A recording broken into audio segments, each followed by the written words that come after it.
Son watching these videos and not going to work. And while I'm doing this, I get the most random phone call I have ever gotten. My publicist calls me up and she's like, Gabe, Snoop Dogg is looking for you.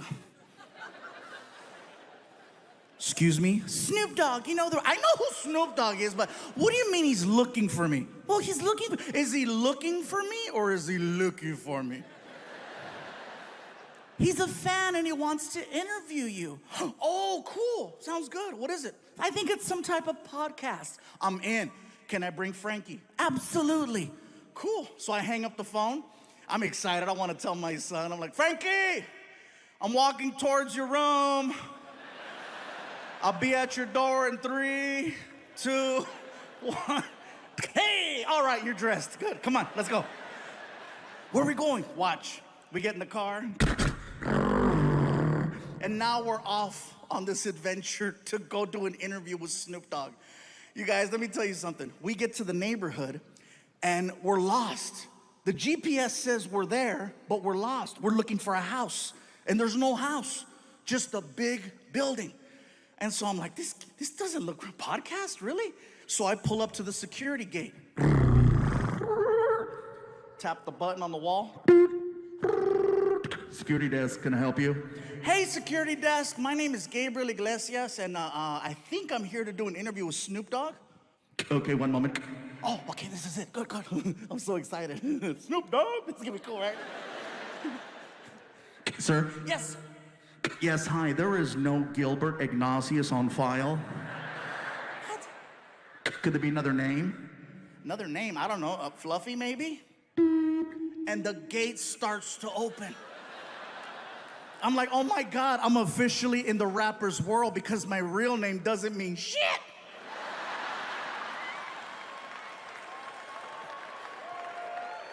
So we drive in. And we're passing all of these reserved parking spaces. Reserve, reserve, reserve, reserve. And we get to my space, which is basically an orange cone that has Fluffy handwritten on it. And a bunch of other names crossed off. So Frankie moves the cone, I park the car. We walk into the building. My publicist is waiting for me, right? And she's like, Gabe, you made it. Frankie, how are you? Listen, I just finished talking to Snoop. Wow. He is everything you think he is and just a little bit more. He is so sweet. I cannot believe he was charged with double murder. He told me to just walk you guys into the studio and he'll be right back. He said he had to go outside and get in the right headspace or something. Okay, cool. So she walks us into Snoop's studio. I'm thinking I'm there for a podcast. Come to find out, it's for a TV show. Snoop has a TV show where he interviews celebrities. Everyone in the room is waiting for Snoop to return. You can hear the small talk, you know.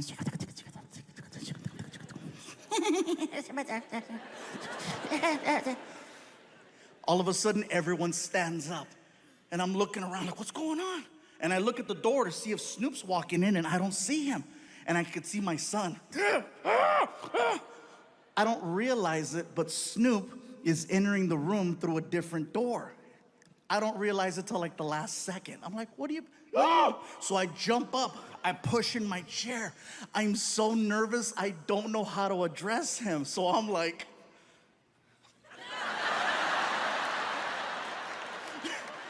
I felt stupid. Snoop walks over to me and he's so cool, you guys. He's so cool. He walks over to me and he grabs my hand. He's really strong. He pulls me in and he says, yo, what it do, baby boo? How you feel?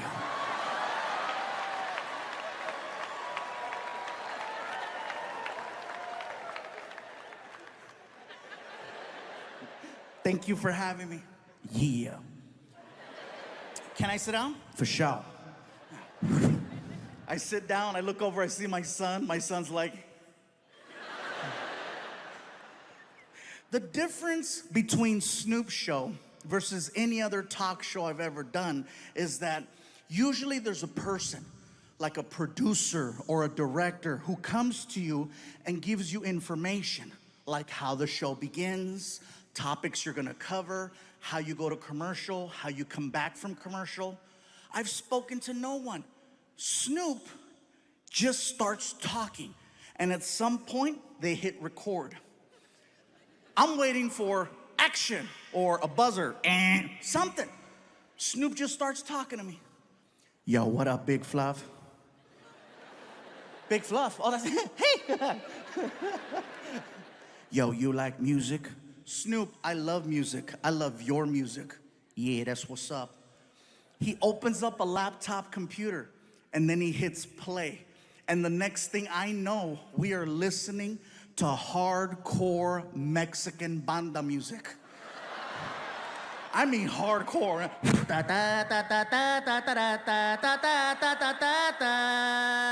And you can hear gunshots in the song.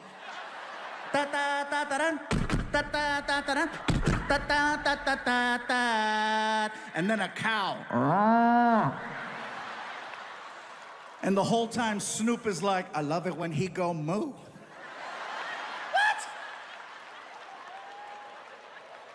I feel like he's messing with me because I'm Mexican, right? So I called him out. I said, Snoop, do you understand what you're listening to? And he said this, and it scared me. He said, gangster recognize gangster. The reason why it scared me was because he was telling the truth. We were listening to actual Mexican cartel songs that don't play on the radio. And the fact that he knew that, the fact that his level of street knowledge in another language was that on point, I said, I gotta shut the hell up. Don't speak unless spoken to, that's the code. Next thing I know, Snoop reaches under the desk and he pulls out the biggest blunt I have ever seen. Oh, this sucker was huge. As soon as he pulled out that freaking blunt, I got excited because I wanted to grab my cell phone, okay? I wanted to grab my cell phone so that I could take a selfie of Snoop in the background being Snoop. So while I'm fumbling, trying to get my phone, Snoop starts talking to me again. Yo, Big Fluff. Yeah, what? Hit that while I hit this.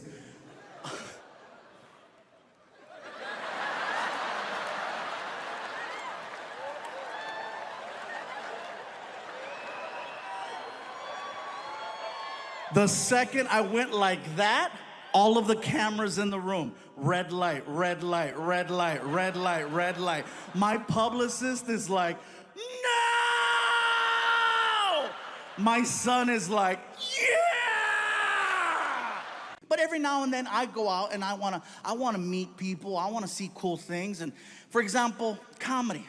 I'm a huge fan of comedy, not just performing it, but I love going to shows. I go to a comedy show every now and then alone. Now, I don't know if that sounds weird to you guys, but for me to do anything nowadays by myself, it's my crew, all the people that work for me, they freak out when I go places because they're always concerned for my safety. You know, what if someone tries to kidnap you?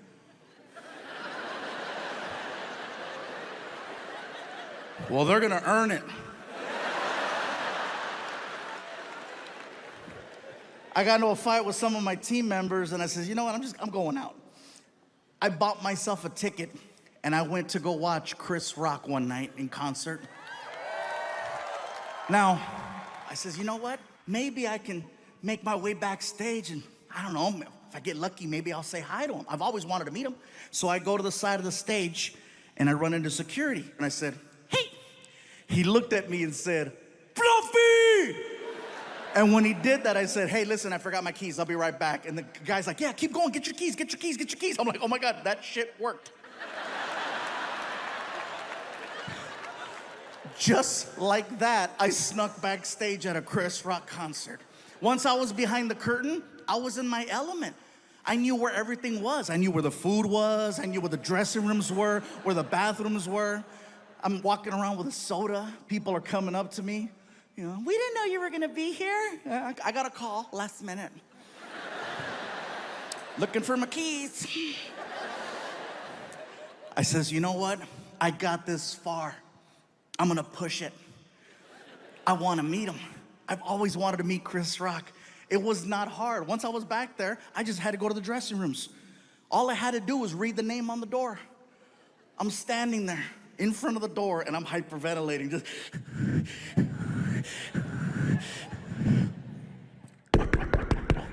the door opens up and there's this man in there, this bodyguard who's just massive. I'm a big guy, but damn, dude was huge. As soon as he opened the door, just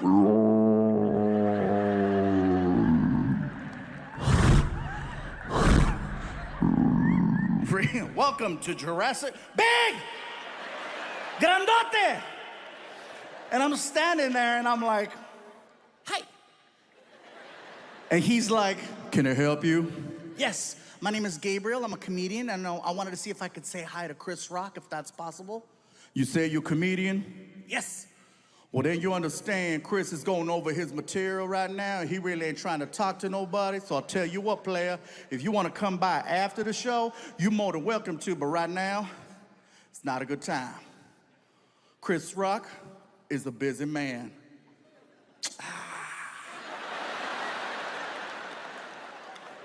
Can I wave? Excuse me? Can I wave? What you mean? Can I wave at Chris? I don't have to come in. Can I wave? Chris Rock is in the room. He can hear the stupid conversation that's taking place. I know this because I can hear Chris Rock in the background. What's going on? Who's at the door? Move out the way. Yo, Chris, I got this, man. I got this. Move! All right. And the guy stands to the side, and now I'm looking at Chris Rock, and he recognized me, and it freaked me out. Oh yeah, it freaked me out. He's like, ah, shit! Look who it is! Look who it is! It's the king of the Mexicans.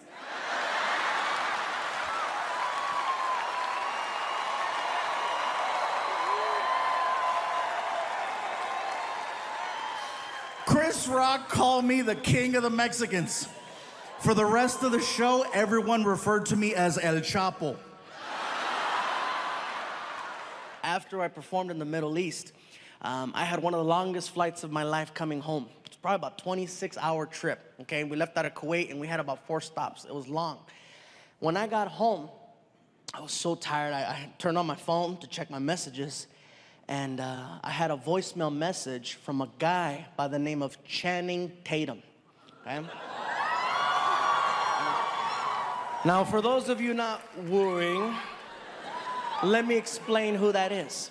Channing Tatum is the new Hollywood hot guy. He's the guy that comes out on all these movies, really good looking, ripped.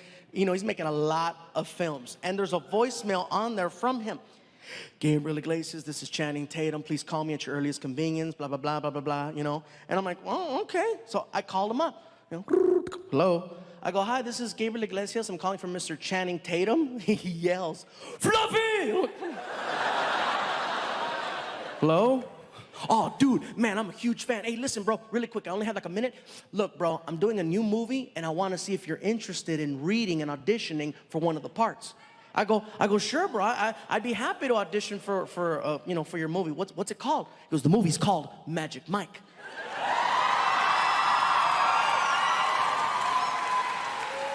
I was like, okay, Magic Mike, so you need a magician, you need an assistant, you want to saw me in half, what's gonna happen?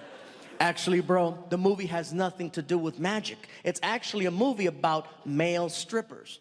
I said, male strippers? He goes, yeah, male strippers. I said, you do know that this is Gabriel Iglesias, right? He goes, you're funny, bro. Listen, we've already got the dancers, but we need somebody to play the DJ at the club. Will you audition for the part?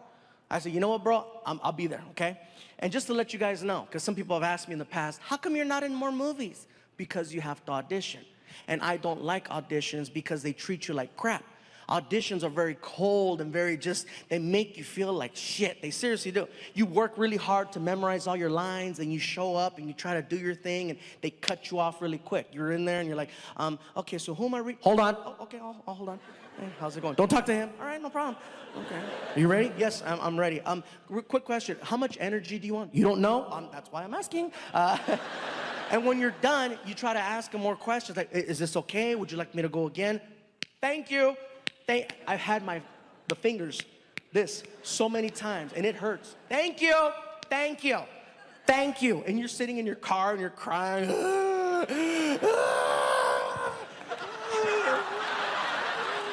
They don't like me. It's a terrible feeling, so I don't like putting myself through that. But since I got a phone call from the guy, I'm like, all right, I hope it's a little bit different. So I show up to the audition, I'm sitting in the lobby, and it's funny because anytime there's an audition, everybody at the audition, usually they're looking for a specific type. And so everybody that's sitting there with me looks just like me. Everybody in there's big, everybody's sitting there, everybody's all happy and jolly and stuff, and we're all looking at each other trying to outdo each other. Like, no, I look more like me than you do. You don't look like me. No, this is what they want. No, this is what they want, you know. So the receptionist looks at me, she goes, Mr. Iglesias, they'll see you now. And I'm like, okay, cool, here we go. Let's see how this goes. So I start mentally preparing myself for the problems that happen in there. I walk in, I don't say anything to anyone. I walk in, there's 3 people in the room. I close the door. And I just look over at the casting person who's sitting on her desk, and hello. And the camera person, and the person I'm reading with all jumped up and